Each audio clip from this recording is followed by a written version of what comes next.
Sa araw ng pagbabalik ni Antonio sa Pilipinas, yun naman ang araw ng paglabas sa ospital ng asawa nito.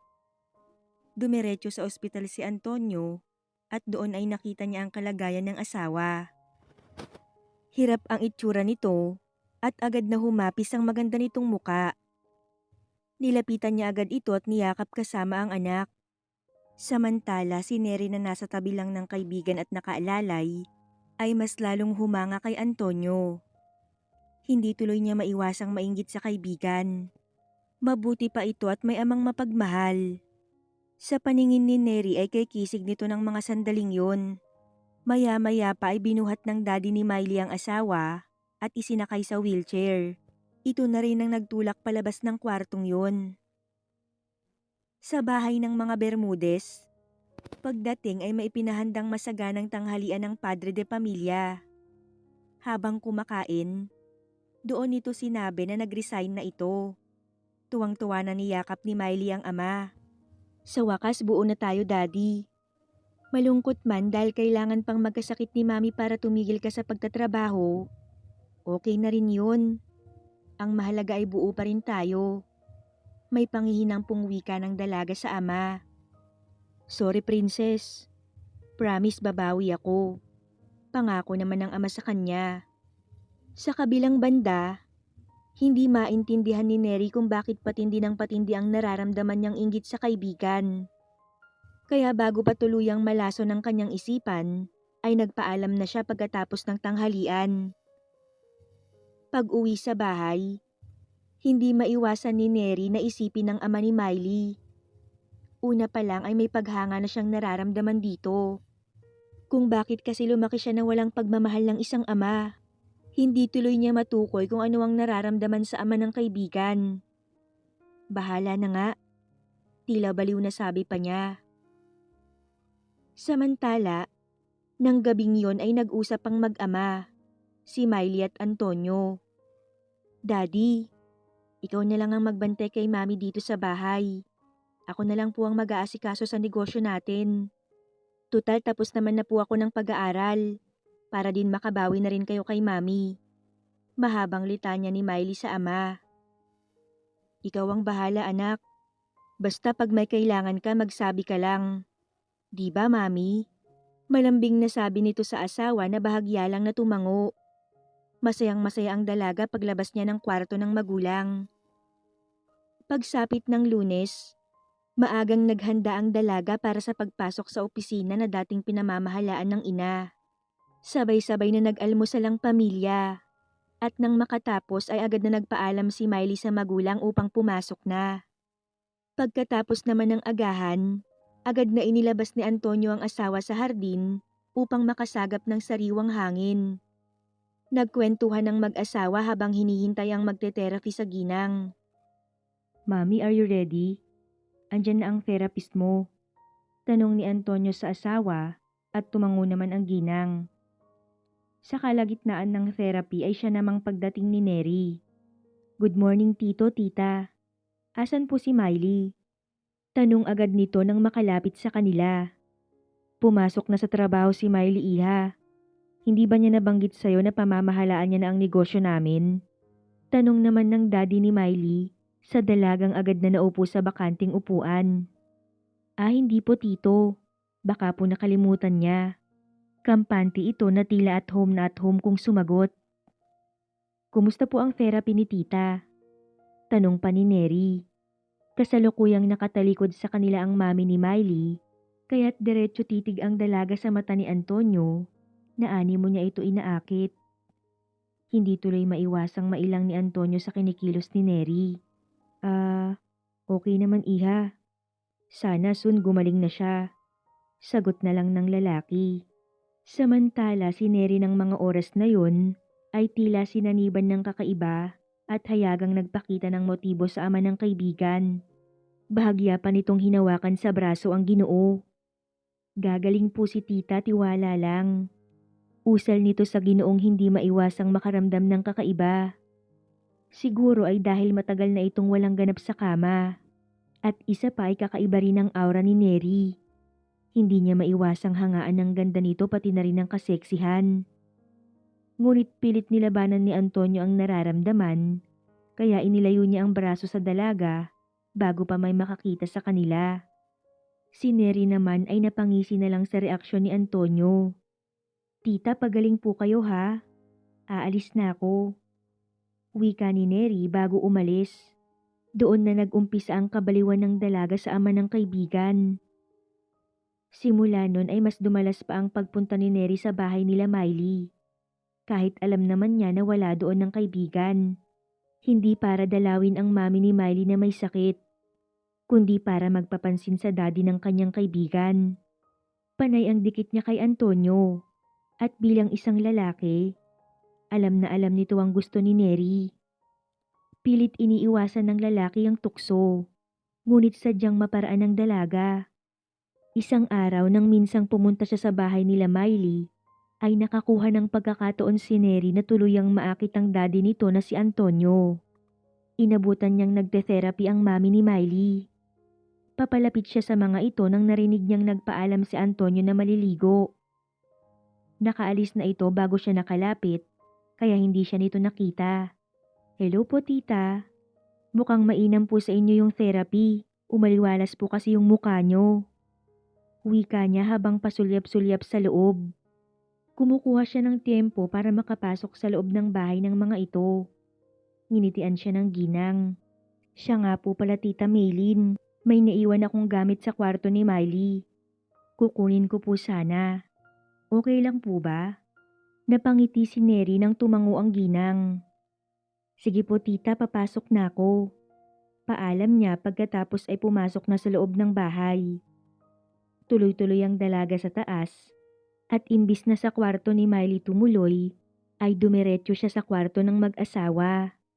Pagdating niya ay nakita niyang nakaawang ang pintuan, kaya kitang-kita niya si Antonio na nakatapis lang na lumabas ng banyo. Basa pa ang katawan nito kaya naging mas kaakit-akit tuloy yun sa paningin ng dalaga. Hindi na siya nag-aksaya ng oras at pumasok na sa loob ng kwarto. Tito, wika ni Neri. Nakatalikod ito kaya nagulat ang lalaki.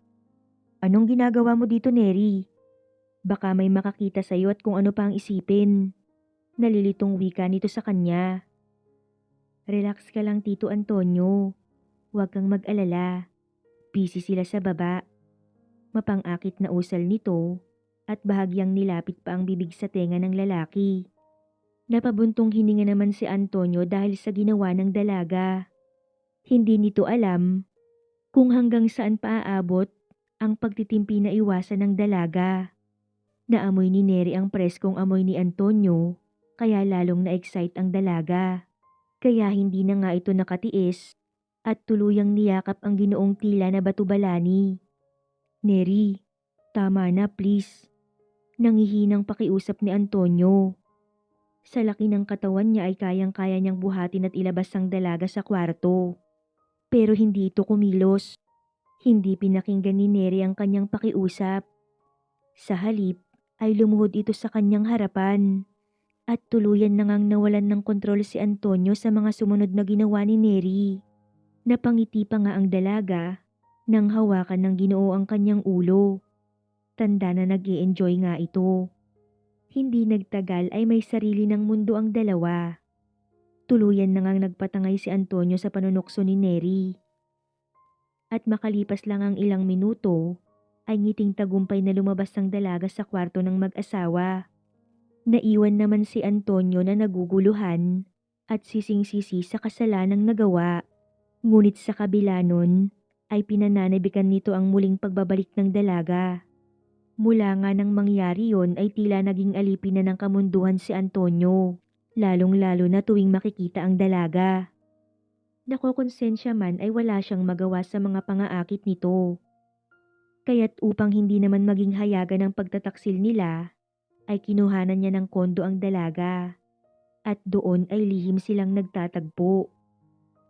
Antonio, miss na kita. Puntahan mo naman ako ngayon dito. Malambing na wika ni Neri. Hindi na nagdalawang salita pa ang dalaga.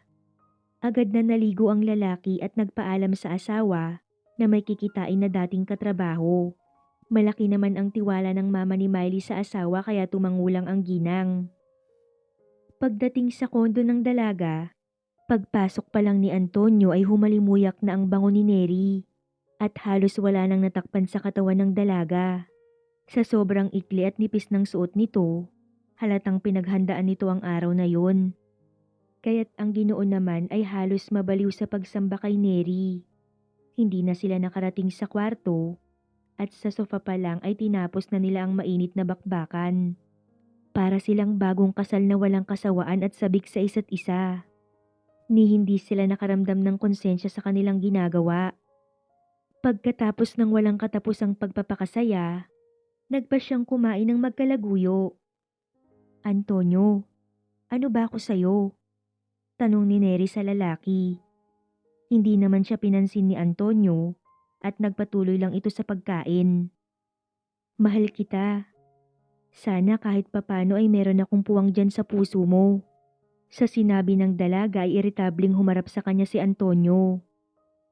Neri, sa una pa lang alam mong may pamilya na ako. Pero anong ginawa mo? Sumigi ka pa rin. Mahal ko ang pamilya ko at kung inaasahan mo na ipagpapalit ko sila para sa'yo, nagkakamali ka. Nawalan ng kibo ang dalaga. Masakit para sa kanya ang katotohanan. Ngunit alipin siya ng kanyang pagiging mapaghangad at inggit sa katawan. Tila naman nawalan ng gana si Antonio kaya pagkatapos nun ay nagpaalam na itong umuwi. Wala nang nagawa ang dalaga kundi pumayag. Nagsisi tuloy siya kung bakit nagsalita pa siya. Mula nga nun ay hindi na muling binanggit ni Neri ang tungkol sa kanyang nararamdaman kay Antonio. Kung ano ang meron sila ni Antonio ay ayos na sa kanya. Ang mahalaga ay nakakapiling niya ang Ginoo. Naging galante naman itong karelasyon sa kanya at lahat ng gusto niya ay ibinibigay nito. At hindi rin siya binibigo nito sa kama. Kaya naman tuluyan nang nahulog ang loob ni Neri sa ama ng kanyang kaibigan. Mahal na mahal niya ito at handa siyang maging kirida nito habang buhay. Isang araw, hindi inaasahan ni Neri na yayayain siyang magsimba ni Miley. Sis, kumusta? Namimiss na kita. Magsimba naman tayo bukas. And after nun, gumala tayo. Dating gawi. Masaya ang tono ng boses ni Miley sa kabilang linya. Hindi naman alam ni Neri ang isasagot sa kaibigan. Sa totoo lang ay hindi niya alam kung paano ito pakikiharapan. Pero hindi siya pwedeng umiwas, kaya't napilitan ng dalaga na umuo dito. Kinabukasan, alumpihit si Neri sa simbahan. Hindi siya mapakalit na pansin yun ni Miley. Sis, ano bang nangyayari sa'yo? Tanong nito sa kanya. Wala naman sis. Matamlay niyang sagot. Ang totoo, nagigilty siya sa sermon ng pare na tumutukoy sa pagiging tapat na kaibigan. Maswerte ang mga taong nakakatagpo ng tunay at tapat na kaibigan. Hindi mabibili ng gaano man kalaking halaga ang pagmamahal ng tunay na kaibigan. Hindi mo siya kapatid, pero ang turing sa'yo ay higit pa sa kadugo, kaya matuto kayong pahalagahan ng taong yun. Dahil doon ay hindi na tinapos ni Neri ang misa. Nagpaalam siya kay Miley na magsi-CR at dali-daling lumabas ng simbahan. Inabangan na lang niya ang kaibigan sa labas ng simbahan. Pagkakita sa kaibigan, agad na silang sumakay sa kotse nito at tumuloy sa isang mall sa isang mamahaling restaurant. Pagka-order ni Miley ng makakain, ay hindi maiwasan ng dalaga na mapansin ang kakaibang gayak ni Neri. Kumpleto ito sa alahas at mamahaling suot. Wow sis, big time ka na yata. Tunay na mababakas ang saya sa mukha ni Miley nang malamang umaasenso ang kaibigan. Nailang naman si Neri sa papuri ni Miley. Magkwento ka naman tungkol sa work mo. Sorry ha, ngayon lang ulit tayo nagkasama. Sabi ni Miley sabay hawak sa kamay ng kaibigan. Lalong nabalisa ang dalaga dahil batid niyang totoo ang pagkasabik ng dalaga sa kanya. Wala sis, naghahanap pa lang ako. Sagot naman ni Neri. Talaga? Puno ka na ng alahas oh. Siguro may jowa kang big time no? Wala sa loob na wika nito sa kanya. Meron nga sis, yung daddy mo. Napakagatlabi si Neri. Buti na lang at napigilan niya ang sarili na sabihin ng totoo. Oo sis, foreigner kaya galante. Pagsisinungaling niya dito. Wow, ipakilala mo naman sa akin minsan. Masayang wika ni Miley. Oo naman sis, maikling sagot lang naman ni Neri. Ikaw, may jowa ka na ba? Pag-iiba niya sa usapan. Wala pa, puro work kasi ako ngayon. Pero may mga nanliligaw naman na client. Saka na siguro, hindi naman ako nagmamadali. Sagot ni Miley sa kanya. Pagkatapos kumain ay nag-shopping ang dalawa. Dating gawi, inilibre siya ng kaibigan. Tinanggihan niya, ngunit mapilit ito kaya mabigat ang pakiramdam niya pagkatapos nilang maghiwalay. Halata ding pilit ang kanyang mga kilos. Mula noon ay iniwasan niya na si Miley. Pag tumatawag ito, sinasabi niyang busy siya kahit wala naman siyang trabaho. Mas nanaig kasi sa kanya ang pagmamahal niya kay Antonio na ama nito. Hindi na siya komportable na makasama ang kaibigan. Nakokonsensya siya lalo na't pagkausap niya ito. Pero kahit ganun, wala siyang balak na tapusin ang relasyon sa ama ng kaibigan. Sa paglipas ng araw, hindi namamalayan ng dalaga na tumagal na ang lihim na relasyon niya kay Antonio. Taon na pala ang inabot ng pagiging kabit niya. Sa paglipas din ng araw, unti-unting nakarecover ang mami ni Miley. Ilang panahon na lang, siguradong tuluyan na itong gagaling. Hindi maiwasang matakot ni Neri. Dahil baka pag tuluyan ng gumaling ang ginang, tuluyan na siyang iwan ni Antonio. Kaya't halos araw-araw kung tawagan niya ito, na tila nakikipagkumpetensya sa asawa ng kalaguyo. No choice naman ang Ginoo at kahit sandaling oras, ay nagagawang isingit makipagkita lang sa kanyang kabit. Lahat naman ng paraan ay ginawa ni Neri upang hindi siya pagsawaan ni Antonio. Puro pagpapaganda at pagpapaseksi ang ginagawa niya. Dahil yun lang ang pinangahawakan niya upang manatili si Antonio sa buhay niya. Ngunit sadyang walang permanente sa mundo. Sabi nga, lahat ay nagbabago. At anumang masama ay merong kapalit na karma sa takdang panahon.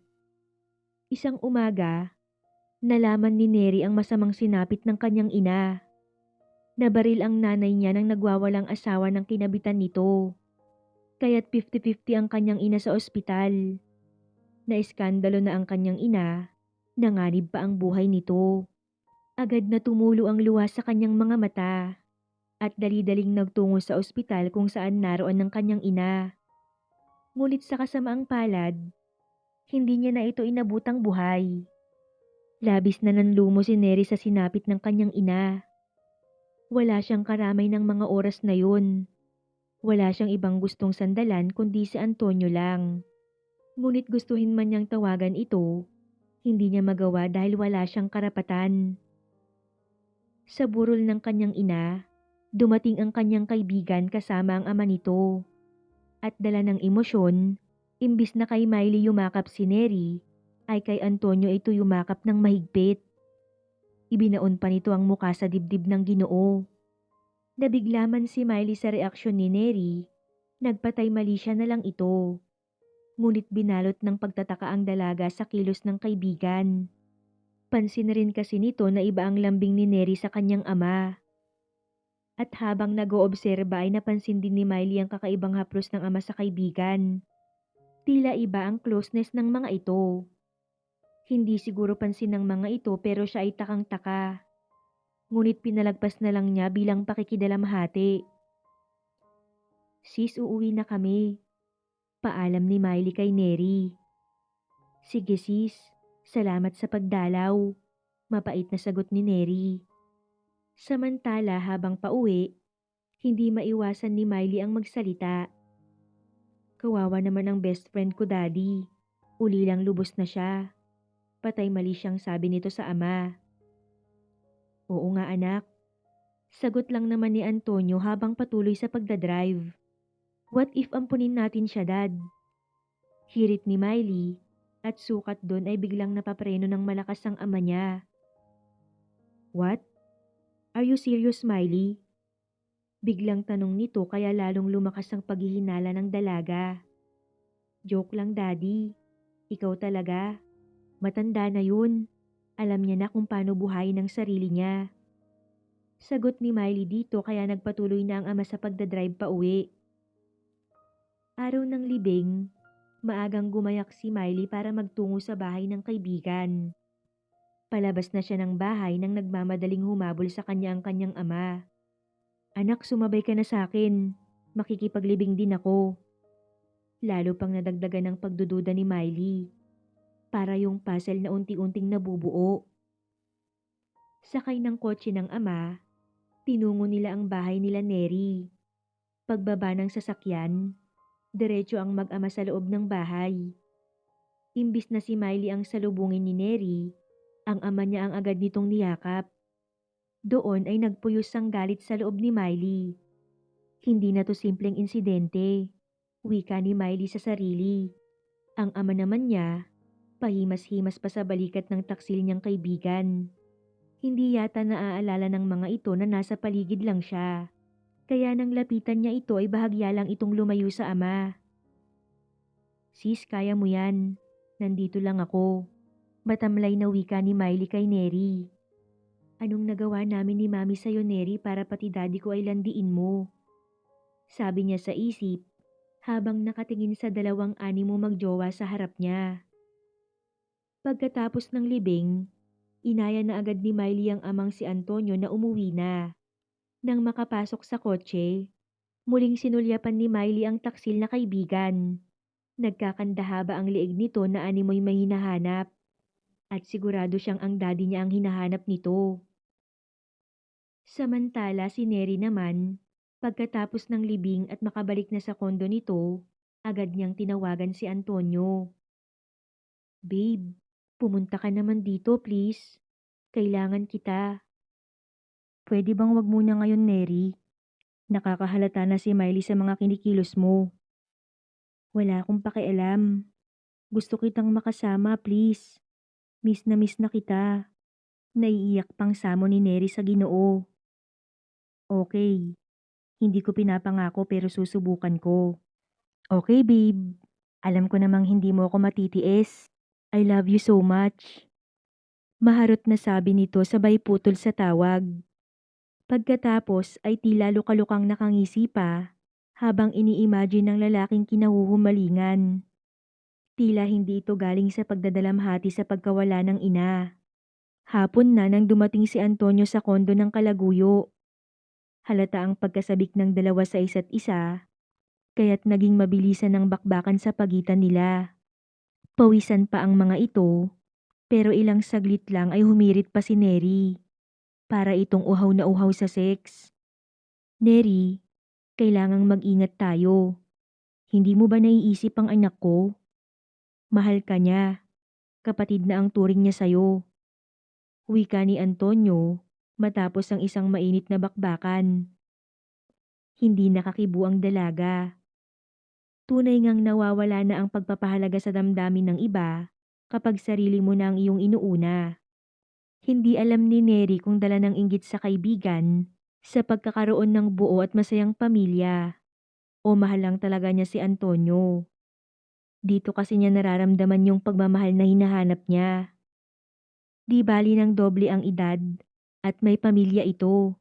Basta masaya siya sa piling ni Antonio. Yun ang mahalaga sa kanya. Siguro nga ay tinahak niya na ang landas na dinaanan ng kanyang ina. Kaya sarado na ang utak niya sa tawag ng konsensya. Promise babe, mag-iingat na ako. Basta wag ka lang mawala. Sagot ni Neri kay Antonio, pagkatapos ay ibinaon ng muka sa dibdib ng Ginoo. Matapos yun, nagpatuloy ang kanilang lihim. Wala silang kaalam-alam na nabuking na sila ni Miley at nagpaplano na ito kung paano sila huhulihin. Isang araw, nagpa siya si Miley na sundan ng ama sa lakad nito. Nagpaalam siya na papasok sa trabaho. Ngunit ang totoo, Matiyaga nitong hinintay ang ama. Hapon na nang lumabas ng sasakyan ng kanyang ama, kaya't sinundan niya ito mula sa malayo. Hanggang sa sumapit ito sa isang kilalang residential condo unit. Doon nagmamadaling pumasok ang ama at halos papadilim na nang lumabas ito. Nakumpirma ni Miley na totoo ang hinala niya nang makita niya si Neri at ang kanyang ama na sweet pang naglalakad patungo sa kotse na gamit nito. At tuluyan nang nandilim ang kanyang paningin nang maalab pang halikan ni Neri ang daddy niya. Halos ayaw nang bumitiw ng makati niyang kaibigan. Bugso ng galit. Hindi na nakatiis si Miley at tinungo ang dalawa na may sariling mundo. Hindi na siya napansin ng mga ito, kaya malaya niyang nahila ang mahabang buhok ni Neri. Baka tika, ang daddy ko pa talaga ang napili mong landiin. Nagwawalang sabi ni Miley. Pagkatapos nun, iniharap niya si Neri at binigyan niya ito ng mag-asawang sampal. Sa sobrang lakas, dumugo ang gilid ng labi nito na kanina lang ay sarap na sarap pa sa halik ng daddy niya. Sinubukan siyang awatin ng ama ngunit wala itong nagawa. Huwag mo akong hahawakan, daddy. Nandidiri ako sa'yo. Ano bang ginawa sa'yo ni mami para pagtaksilan mo siya? Hindi siya tumingin sa iba habang nasa barko ka ng ilang taon. Pero ikaw, ilang buwan lang at hindi mo pa napigilan niyang pangangati mo. At sa kaibigan ko pa talaga. Wika ni Miley sabay titig sa mata ng ama. Natulala naman si Antonio sa galit na nakita sa anak. Matapos yun, muling hinarap ni Miley si Neri at binigyan ulit ito ng sabunot at malalakas na sampal. Para yan kay mami na itinuring kang anak, pero nagawa mo pang ahasin ang asawa. Magsama kayo ni daddy hanggat gusto nyo. Pareho kayong nakakadiri. Makati ka. Katulad ka rin ng nanay mong kabit. Pagtatapos ni Miley bago nilisan ng lugar na yon. Pag uwi ni Miley sa bahay, agad siyang dumiretso sa kanyang mami. Mahinahon niyang ipinaalam dito ang katotohanan. Mabuti na lang at okay na ito, kaya alam niyang kaya nitong tanggapin ng masamang balita. I felt betrayed, Mommy. My own best friend. Itinuring ko siyang kapatid. Hagulgol nito sa ina. Nag-iyakan ng mag-ina at ng mahimasmasan. Nagpa siya ang mga ito na ayaw na nilang makasama ang taksil na lalaki sa kanilang tahanan. Kaya pagdating ni Antonio sa bahay nila, nanlumo siya nang makitang nasa labas na ng bahay ang mga gamit niya. Akmang papasok siya nang magsalita ang katulong. Sir, hindi daw po kayo pwedeng pumasok, sabi ni ma'am. Ngunit hindi nito pinansin ng katulong at nagtuloy ito sa loob. Umalis ka na, Antonio. Kung ayaw mong mawala ang natitirang respeto ko sa'yo bilang asawa, mabuti pang umalis ka na, sabi ng ginang. Pero Maylin, magpapaliwanag ako. Nagsusumamong wika ni Antonio sa asawa. Hindi ko kailangan ng paliwanag mo. Sapat na ang sinabi sa akin ng anak mo. Naging tapat ako sa'yo habang nasa laot ka. Tapos nagkasakit lang ako, pumatol ka na sa halos anak mo na. Oo, may edad na ako at may sakit. Pero hindi dahilan yon para pagtaksilan mo ko, Antonio. At sa mismong kaibigan pa ng anak mo na anak na rin ng turing ko. Maluhaluhang litanya ng ginang. Sanay na kaming wala ka. Kaya namin kung tuluyan ka nang mawala sa buhay naming mag-ina. Mapait na pagtatapos ng ginang at umakyat pabalik sa kwarto nila. Lulugo-lugo namang naiwan si Antonio. Labis man ang pagsisisi, batid niyang sarado pa ngayon ang puso ng asawa sa pagpapatawad. Sinundan naman ni Miley ang ina upang damayan ito. Samantala, si Neri naman ng mga sandaling yun ay walang nagawa kundi gamutin ang mga sugat, sanhi ng sampal at sabunot sa kanya ng kaibigan. Lumipas ang mga araw na akala niya wala nang magiging problema dahil sandaling tumahimik ang kanyang buhay. Ngunit isang araw habang pauwi galing grocery store, biglang may babaeng sumugod sa kanya. Malandi, Makati. Sinabi ng layuan mo ang asawa ko pero hindi ka nakinig. Kaya hayon, tuluyan na akong hiniwalayan ng asawa kong kinabitan mo. Nagpupuyos na wika nito. Sabay saboy ng asido sa kanyang muka. Nagsisigaw sa sakit na nararamdaman si Neri. Para siyang sinusunog ng buhay sa kanyang pakiramdam. Mabuti nga sa'yo yan, kabit. Sigaw pa nito na tila nawawala na sa sariling bait. Agad naman na pinanawan ng ulirat ang dalaga. Nang magkamalay sa ospital, balot ng benda ang muka ng dalaga. Kalahati kasi ng muka nito ang nasunog. Halos magsara ang isang mata nito. Mabuti na lang at hindi siya nabulag. Ipinaliwanag ng doktor ang mga pwedeng gawin upang maibalik ang dati niyang itsura. Ngunit kakailanganin niya ng malaking halaga. Kaya labis na nanlumo si Neri.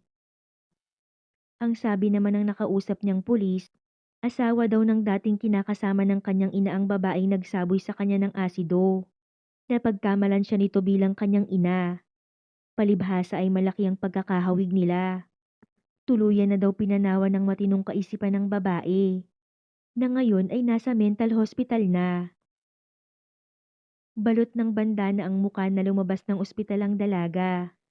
Dumiretso siya sa kondo, ngunit pagdating niya doon ay sarado na ito at nasa labas ang maleta na puno ng kanyang gamit. Kuya, bakit nasa labas ang mga gamit ko? Tanong ni Neri sa guard. Ma'am, ibinenta na po ni Miss Bermudez ang unit niyo. Nangihinang napaupo ang dalaga sa nalaman. Walang nagawang nilisan ng lugar na yun. Sa dating bahay ng ina ay balak niyang tumuloy.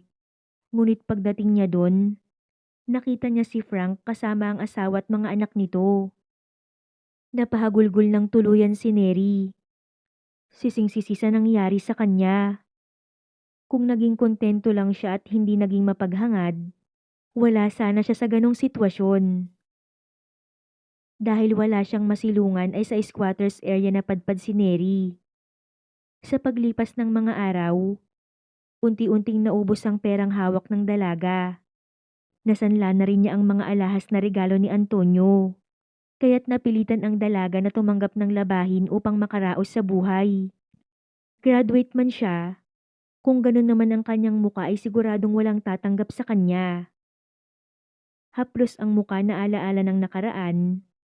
Inihanda ni Neri ang sarili para sa bagong umaga ng pakikibaka.